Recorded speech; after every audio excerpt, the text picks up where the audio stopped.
How's it going, everyone, and welcome back to Rangers Rundown. Let's talk about the Rangers' first win of the season in their third game of the season. To start things off, Strome was not in the lineup tonight. He is in COVID protocol, so Chytil would move up to that second-line center, and they would bring in McKegg to fill in that third-line spot with Rooney still in the center of that fourth line. But the whole lineup, Lafreniere, Zibanejad, Kreider on that top line. Again, Chytil moves up to the second line between Panarin and Kakko.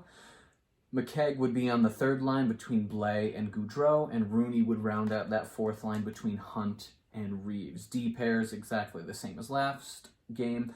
Lindgren, Fox, Miller, Trouba, Nemeth, Lundqvist, and Shesterkin in goal again. So we get into the first period. First minute of the game, couple big hits from Montreal. They're applying the pressure early, which makes sense. This is Montreal's home opener of the season, so they're amped, they're ready to go. They have the crowd on their side. They throw a couple big hits in the first minute, try and knock the Rangers off their game. 2:32, Reeves would take a holding call. It was a pretty weak call. If you watch the replay, there wasn't really much there, but as we know, you can't challenge penalty calls from the refs, so we move on with our lives. Lindgren, Fox, Kakko, and Zibanejad would start that penalty kill. Rangers did a great job on the penalty kill tonight. 5 minutes in, shots are only 2-1 for Montreal, so not many shots going on net in the beginning of this first period. Both teams playing well defensively. 6:23, Hunt had a pretty good shot, which was nice to see.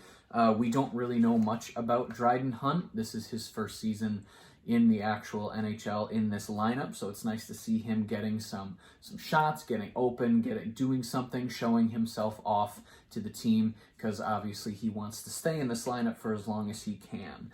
About 7 minutes and 30 seconds into the game, just a flurry of shots from the Rangers. They start to pick up the pace of the game just a little bit.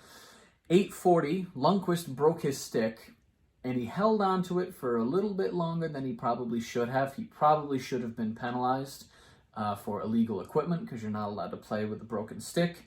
But as soon as he saw the puck coming his way, he dropped the stick and he swiped at the puck with his hand, passing it to another Rangers player, which of course you can't do on your side of the ice, or on the offensive side of the ice for your team. So he gets called for a hand pass, but it was actually a pretty smart move, because if he didn't do that, Montreal would have had some pressure moving into their offensive zone. So that was quick thinking on Lundqvist's part. About halfway through, Montreal doing a pretty decent job of not letting the Rangers set anything up in the offensive zone. I could say the same for the Rangers in that first period. Both teams not really able to set up any constant pressure. A couple shots going here or there, but nobody's really setting up camp yet in the early parts of the game. 13:59, Miller would take a tripping penalty. He skated back to stop a Caulfield breakaway, and he ended up tripping him. Fox, Lindgren, Rooney, and Gaudreau to start this penalty kill. 18:07, Toffoli with a shot on Shesterkin, but he would stop it. Shesterkin played phenomenally tonight. There was probably 6, 7, 8 quality chances that Montreal had to score, and Shesterkin just shut the door on him. So he's having a good start to the season. 10 seconds left in the period. Blais, big hit on Evans, and then a Rangers flurry on Jake Allen in the waning seconds of that first period. End of the first period, shots are 8-5 for New York. So after spending the first 5 minutes only get one shot on goal, they kind of battle back through that first period, and they get it up to 8 shots, 0-0 coming out of that first period. We get into the second period. Kakko wouldn't return for the rest of the game. So Kakko played one period, and then he missed the other two with an upper body injury. We'll know more in the coming days, I'm sure. 30 seconds in, Kreider almost scores. And then shortly after, Chytil would shoot it through the crease from a bad angle. And then shortly after, Ryan Reeves had a good move, and he almost scores. So to start the second period, the Rangers come out shooting, and they have a couple good chances on net. 3:02, Wideman would take a hooking penalty. That power play wouldn't amount to much for the Rangers, but 3 minutes later at 6:09, Byron would take a high sticking. This is the second penalty in a row that Reeves drew, so he's showing how important he is going to be to the Rangers on the ice this season. Zibanejad, right off the crossbar on this power play. He was very close on 3 or 4 of his shots tonight were almost goals. And he doesn't have a goal yet this season. So 3 games in, Zibanejad does have 3 assists, so he is a point per game right now. Just none of them are goals. He has 3 assists because he got 2 tonight. So nothing happens from the Byron penalty, but 3 minutes later, Perreault would take a hooking penalty. So that's 3 penalties in a row for Montreal, about 3 minutes apart. So towards the middle of this second period, the Rangers had already had 3 shots on the power play, and during that Perreault penalty, the Rangers would score. Kreider would get a power play goal. It was a deflection, and everybody's moving to the right across the crease, deflects, and just kind of slides right past Jake Allen. So Kreider, with his 3rd goal in 3 games, he is playing this season so far a goal a game. You can't really ask much more from Kreider. And I think all 3 of them were deflection goals. So he's literally in his office doing what he's doing. And he's doing it well because he's helping the Rangers score goals. And this was also the first lead of the season for the Rangers. The Rangers go up 1-0 in the second period. It's the first time they've led in a game so far. And it's only the 3rd game of the season, but still, their first lead. Yay. 14:23, Shesterkin, big save on a deflection. He did the whole wave the arm, catch the goal, fall back on your butt. It was a very, very good save. Wouldn't be his last one of the night either. A lot of good saves from him. 16 minutes, Sherratt trips Kreider, clearly, but there's no call, and Kreider's dumbfounded as to why there wasn't a call. He gets up off the ice, and he's wagging his finger at the ref. He's like, are you blind? Like, that was clearly a trip. But the Rangers wouldn't get a penalty call on that one. 18:02, Wideman would take his 2nd penalty of the period, a cross-check. Zibanejad had 2 very good chances during that power play, and the Rangers would start the 3rd period with a 2-second power play, so a lot of things you can do with a 2-second power play. Montreal had good chances in that second period, and they'd had decent chances throughout the first 2 periods. Not a lot of shooting, but the shots they had, some of them were pretty good. So after 2 periods, I'm thinking Rangers need to keep playing sound defensively. Shesterkin needs to keep playing really well. And I was also thinking Montreal took 4 penalties in that second period. So is this a situation where the refs are going to try and even it out as much as they can in the 3rd period? So I'm just thinking Rangers should play not very safe, but play on the safe side, because the refs might be looking to call some extra stuff on the Rangers.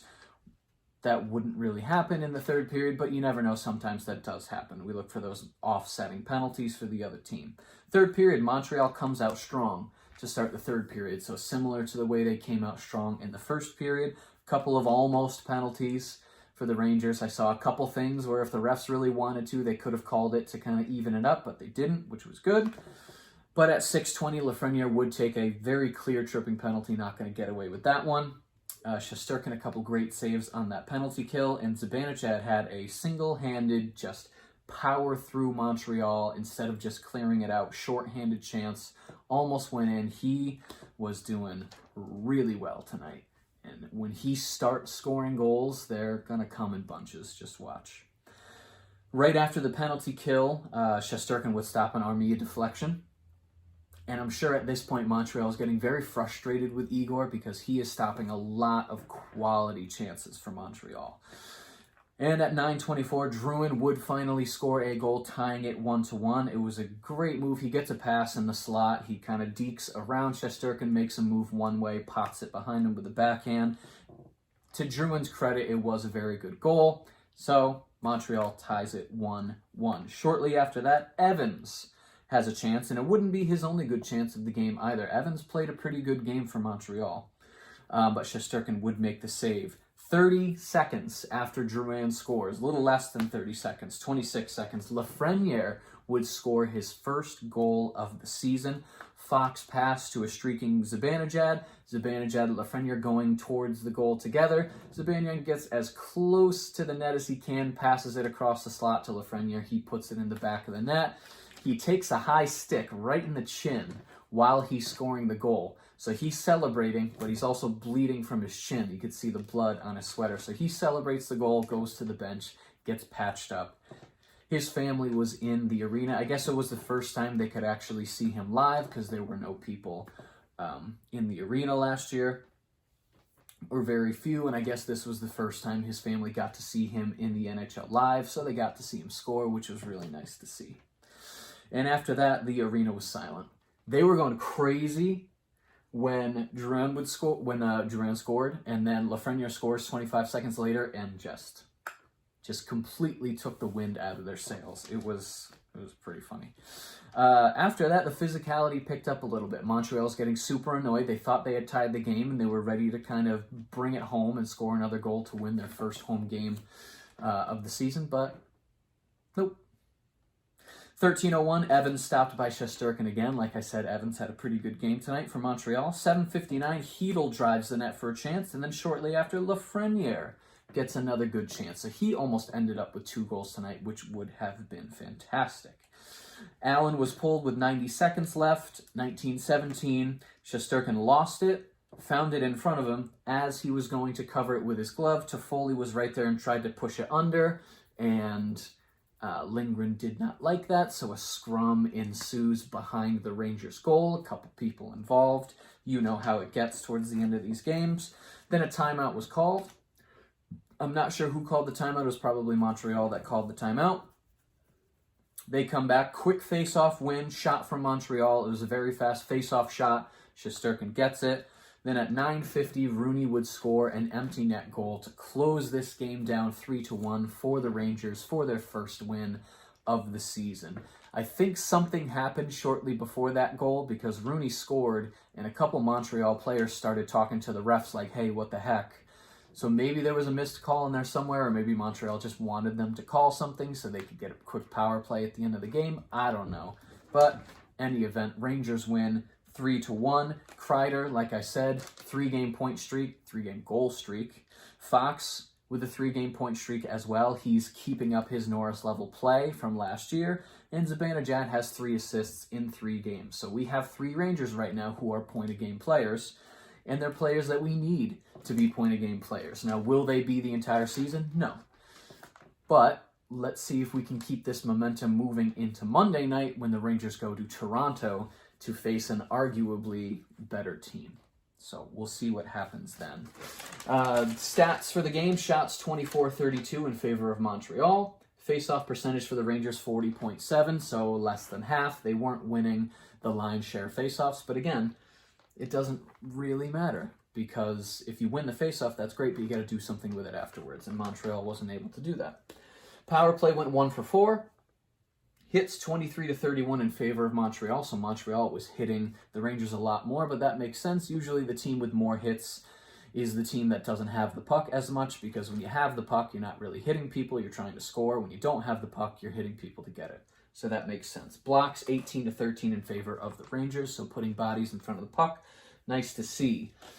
The trivia question of the night: who was the last Quebec-born Ranger to score against Montreal? Now, they asked this question before Lafreniere scored his goal, so the answer to this question is now Lafreniere, because he scored tonight. But before Lafreniere, who was the last Quebec-born player to score against Montreal? And it was Derek Brassard, back on March 26th, 2016. So it has been 5 years, over 5 years, since a Quebec-born player on the Rangers has scored against Montreal. A little bit of trivia for you. I didn't know the answer to that question. I usually don't, but that's how these things go. So the Rangers are back in action Monday night in Toronto. We'll see if we can put a couple game win streak together, but the Rangers are 1-1-1 after 3 games.